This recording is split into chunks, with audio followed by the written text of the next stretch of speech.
Fear is often understood as a primal and biological response designed to protect us from danger. On the surface, it serves a critical survival function, alerting us to threats and preparing us to respond. However, fear extends beyond mere biology. It's a spirit, a force that weaves itself into the fabric of human perception, distorting reality and influencing behavior far beyond the realm of survival. The fear that dominates modern life is not about immediate physical danger. It's a pervasive presence, shaping how we think, act, and see ourselves. It blinds us, not with real chains, but with illusions, keeping us from stepping into our full potential. Fear does not merely operate through the body's fight or flight response. It infiltrates the mind, whispering lies that turn possibilities into threats and the unknown into something to be avoided.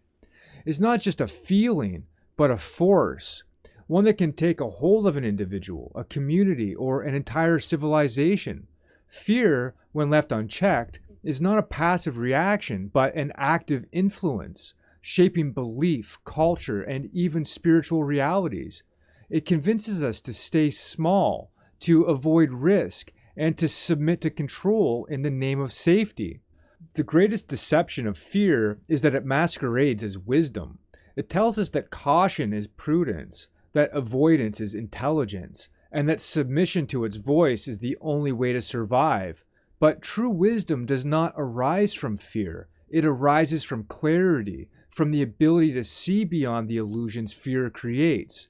Fear distorts our perception, making us believe that our greatest threats lie outside of us, when in truth, the greatest battle is within.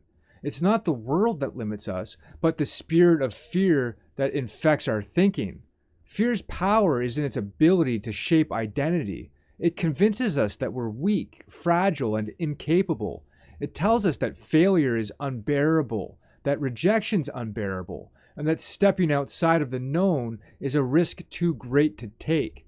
But the truth is the opposite. Our strength, our resilience, and our transformation are found only when we step beyond the boundaries that fear has drawn for us.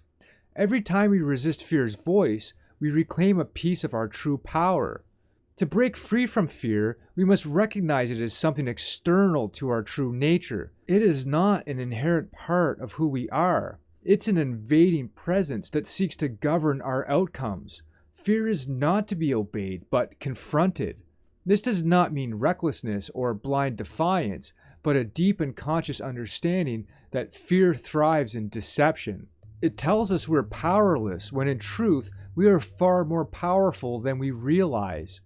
The only way to conquer fear is to expose it. When we shine the light of truth onto fear, we see it for what it is, an illusion that crumbles in the face of awareness.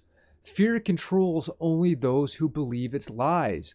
The moment we recognize that fear is not reality, but a spirit that manipulates perception, we strip it of its hold over us. True freedom comes when we no longer let fear dictate our path. When we stop living in fear, we begin to walk in truth, and truth is the only thing that sets us free.